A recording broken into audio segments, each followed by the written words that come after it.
Réaliser un clip vidéo professionnel, c'est 10% d'inspiration et 90% d'organisation. Aujourd'hui, je vous dévoile mon processus complet de la première idée au rendu final avec des coulisses exclusives. C'est parti!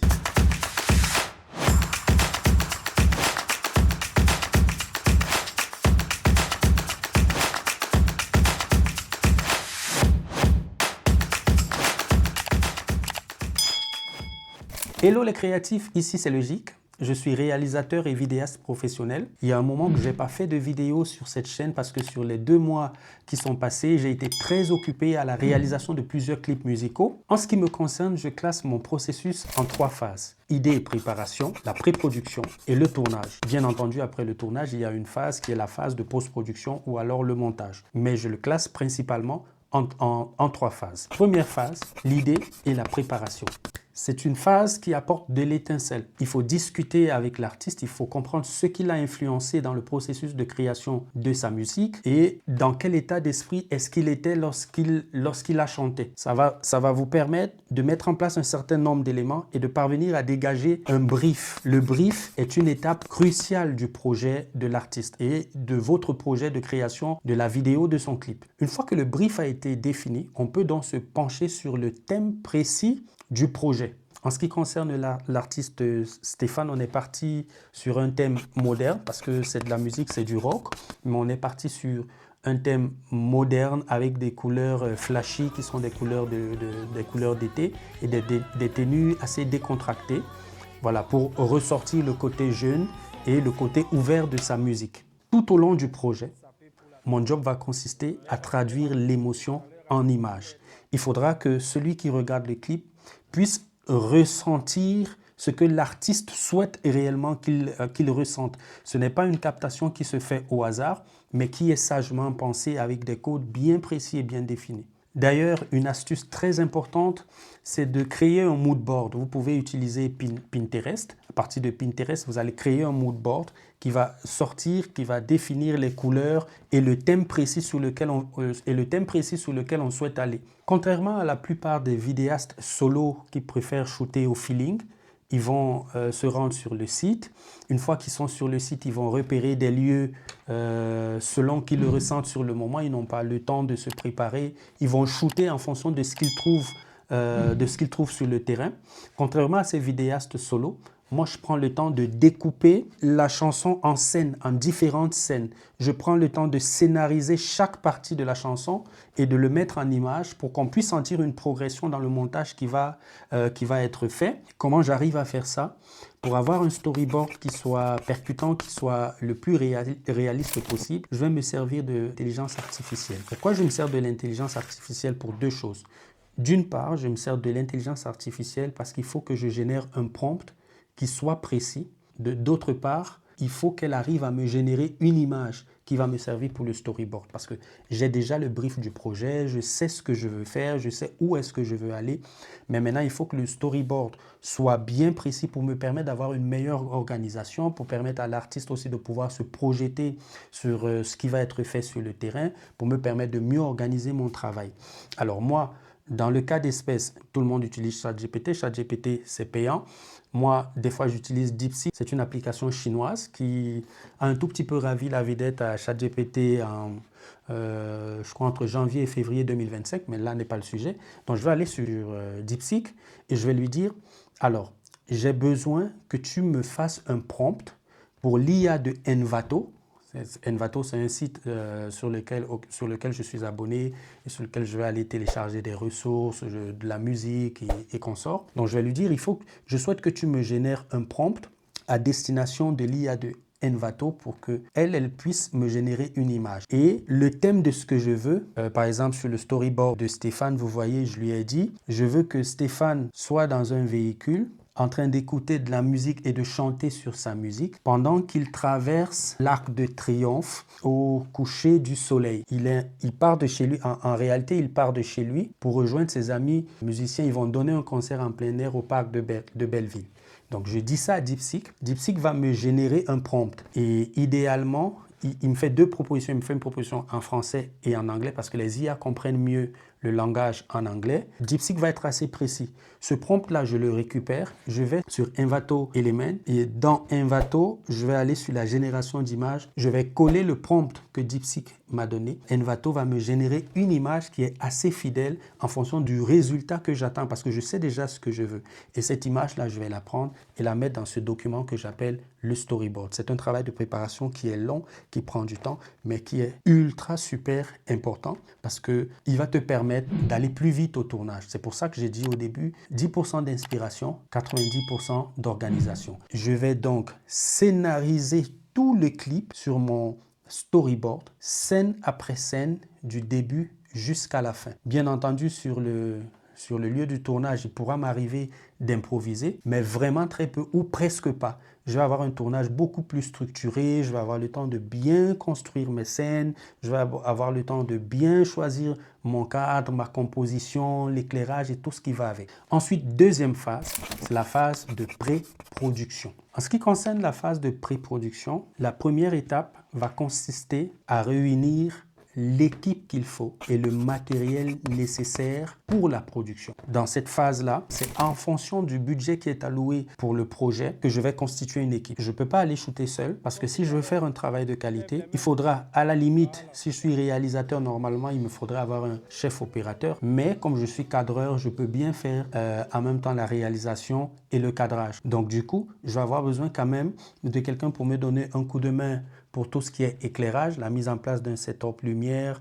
Après, c'est vraiment en fonction du budget. Si le budget est trop serré, peut-être qu'on va aller sur des personnes qui ont un peu moins d'expérience, des personnes qu'on va coacher, des personnes qu'on va amener, qu'on va faire monter en compétences. Bien entendu, leur contrepartie, ça peut être la visibilité aussi sur le projet. Mais quoi qu'il en soit, il faut pas aller shooter tout seul. Il vous faut un assistant qui va vous aider à mettre en place déjà votre setup parce que des fois, sur des plans, vous êtes sur trépied, sur d'autres plans, vous pouvez être à l'épaule ou à la main. Sur d'autres plans, vous aurez besoin d'être stabilisé. Ça peut être un Steadicam ou ça peut être un Ronin. Il faut vous faire aider pour ne pas être épuisé à la fin de la journée. Quoi qu'il en soit, en fonction du budget, je choisis ma team. Une fois que j'ai choisi la team en fonction du projet, de tout ce qu'on a mis en place, je vais aller chercher quel est le matériel qui convient. Sur les 3 derniers mois, j'ai réalisé entre 4 et 5 clips et voici ma Dream Team pour chacun de ces tournages. Dream Team. Le cœur, Blackmagic Pocket Cinema 6K Pro. Je l'ai choisi pour son capteur Super 35, ses couleurs incroyables et son écran intégré lumineux qui est un vrai plus. Après le cœur, ce sont les yeux. Les yeux, ce sont les objectifs. Pour la plupart de ces projets, j'utilise principalement 2 focales fixes de chez Sigma. Le Sigma 16 mm qui ouvre à 1.4 pour les plans larges, les plans de paysage, les plans de scène sur lesquels je manque de recul. Et le Sigma 35 mm qui ouvre à 1.4 aussi pour les plans plus serrés, les portraits, et pour ce joli bokeh qui isole parfaitement le sujet. Je vous ai parlé du cœur, des yeux, et ensuite les ailes. J'utilise un DJI, tout le monde connaît la fiabilité des drones DJI, j'utilise un DJI Mini 4K. Après, ça va dépendre des projets. Le DJI Mini 4K ou n'importe quel drone est indispensable pour ajouter une dimension cinématographique spectaculaire. Sa qualité 4K et ses modes intelligents comme le Dolly Zoom en font un outil indispensable et super important. Ensuite, le stabilisateur. Je suis passé au RS4 Pro. Il est assez solide, mais surtout parce qu'avec la Blackmagic Pocket Cinema 6K complètement rigué avec la cage et l'objectif, c'est une caméra qui pèse assez lourd. Le RS4 Pro, il est parfait pour ça parce qu'il peut supporter jusqu'à 4,5 kg de charge. C'est vrai que ça fait muscler un peu. Pour ça, je suis reparti à la salle. Le porter pendant une demi-journée, ça me permet de charger. La prochaine étape, toujours dans la phase de pré-production, ça va être le repérage et le planning. Je pense que je l'ai déjà dit dans une vidéo, je crois que c'était la vidéo pour ceux qui démarrent, qui veulent shooter des mariages ou des événements. La phase de repérage est une phase très importante parce qu'elle vous permet d'aller voir le lieu et vous rassurer que le lieu que vous avez choisi convient à votre storyboard. N'hésitez pas à prendre des photos de la composition, du cadrage que vous souhaitez avoir en fonction de l'heure de la journée aussi. Si vous avez dans votre storyboard prévu tourner au golden hour à 18h, 19h au coucher du soleil ou au lever du soleil le matin, allez à ces heures-là faire le repérage. Prenez des photos, elles vont vous permettre d'avoir une idée précise de la composition, du cadrage, de la qualité de l'éclairage et en fonction de ce que vous avez comme éclairage, de ce que vous voulez obtenir. Quoi qu'il en soit, il faut aller voir tous les sites sur lesquels on est censé tourner et ensuite établir un planning bien précis. Des fois, un tournage peut durer une journée, Un tournage peut durer 2 journées. Il faut toujours se dire qu'il peut y avoir des contretemps, il peut y avoir des imprévus. Faites un planning précis. Il faut que les équipes soient au courant. La production vidéo, ça prend de l'énergie, ça prend du temps, il faut anticiper. S'il y a du matériel que vous n'avez pas et que vous devez le prendre en location, vous avez besoin de les contacter longtemps à l'avance parce que si vous vous y prenez tard, il peut s'avérer que le matériel que vous voulez utiliser est déjà réservé ou quelqu'un d'autre l'a déjà loué. Établissez un planning bien précis dans lequel il y a de la souplesse pour que le jour J, toutes les équipes soient mobilisées, que tout le monde soit disponible et pour qu'on puisse avoir un tournage de bonne qualité. Phase 3, c'est la phase du tournage. C'est le grand jour. C'est-à-dire qu'en amont, depuis peut-être un mois, vous vous préparez tout ce que vous avez fait, le mood board, le storyboard, la dream team, le matériel, tout ce que vous avez préparé, c'est pour ce jour-là. Donc, c'est un jour où il faut être en super forme. L'objectif, c'est de capturer l'essence du projet en respectant votre planning et votre programmation. Ça, c'est celle-là. Oui. C'est avant celle-là. Oui, mais on ne la met pas comme ça. Très bien. Pour ne pas être trop logique. Et ensuite, on la tourne, celle-là, on s'est dit, on va la tourner là, direct. Tu es dans le rêve, un rêve un peu agité. Ouais. Et on va essayer de créer un effet comme si on entrait dans ton esprit. D'accord. À un moment, quand je fais plan serré sur le visage, après on va entrer dans ton esprit et dans ton rêve, voici ce que tu vois. Tu vois que vous êtes au parc de Belleville en train de jammer, de chanter, de louer Dieu.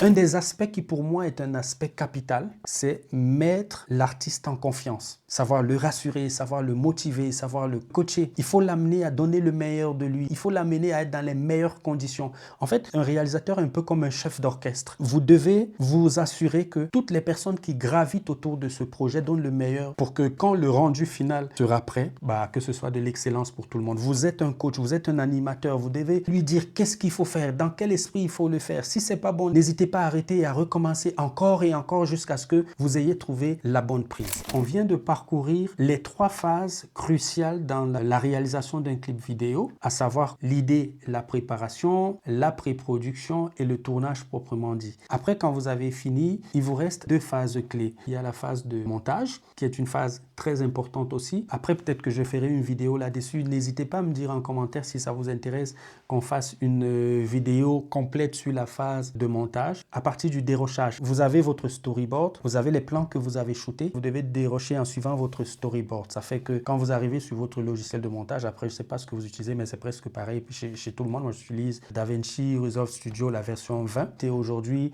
vous créez des dossiers directement sur votre disque dur. Vous pouvez, n'hésitez pas à les nommer scène 1, scène 2, scène 3, scène 4, scène 5. Tout ce que vous avez à faire, c'est porter le dossier et le déposer dans la bibliothèque, le gestionnaire de médias de DaVinci. Là, on est toujours dans l'organisation. Le reste, ça va être du montage classique, ça va être des cuts dynamiques en fonction de ce que vous attendez, de ce que vous espérez comme rendu. Et après cette phase-là, il y a la phase des rendus finaux et des retours qui est une phase importante aussi. Normalement, si vous avez bien discuté en amont avec votre client, avec l'artiste, à cette phase-là, on peut avoir moins de retours parce que quand vous avez fait on va dire un rendu final que vous lui proposez, il va en fonction du storyboard que vous lui avez montré, il va regarder ce que vous avez fait, il peut faire des retours, il peut vous faire des remarques et tout. Vous faites des retouches, vous faites des corrections pour que tout le monde soit satisfait. Une petite parenthèse, si vous voulez, pour parler d'un point qui est très important, c'est la partie contractualisation, c'est-à-dire qu'à partir du moment où vous êtes entendu avec votre client et que vous êtes lancé dans un procédé, moi, ce que je fais, c'est que j'exige de recevoir un acompte juste avant de démarrer le storyboard. Comme ça, au moins, vous avez la garantie que vous êtes légalement engagé. Vous pouvez décider de faire un contrat écrit et je vous le conseille parce que ça, c'est l'idéal. Vous protégez votre client. Vous pouvez exiger aussi qu'une fois le tournage terminé, moi, généralement, je demande 50%. Une fois le tournage terminé, avant de commencer le montage, vous pouvez exiger aussi les 50 autres pourcents. Pour les plus gentils, peut-être 25 ou 30%. Comme ça, vous savez que vous ne travaillez pas, vous savez comment organiser votre travail. On se fait des fois un peu embêté là-dessus. Alors, vous avez 2 possibilités. Soit vous envoyez une vidéo qui a une qualité un peu basse, ce que je ne conseille pas trop. Soit vous mettez un watermark en plein milieu de la vidéo, vous la lui envoyez en très bonne résolution, mais avec un watermark. Comme ça, quand il a reçu la première version et qu'il a fait des corrections, il solde. Il ne faut surtout pas livrer la vidéo sans avoir perçu le solde de ce qui était convenu à l'avance. Écoutez, nous sommes arrivés à la fin de cette vidéo. Si elle vous a aidé, n'hésitez pas à lâcher un petit pouce bleu, ça booste l'algorithme de YouTube. Commentez et dites-moi quelle est la phase qui vous a le plus intéressé, la préparation, le tournage. Si vous avez des questions, n'hésitez pas à me les poser. Si vous avez des sujets de vidéos par rapport à cette vidéo-là, n'hésitez pas à me le préciser en commentaire et peut-être qu'on fera d'autres vidéos là-dessus. Et pour voir mes prochains backstage, activez la cloche de notification pour être informé lorsqu'une nouvelle vidéo est disponible. Le matériel que j'utilise, les logiciels, les checklists, vous avez tout dans la description de cette vidéo.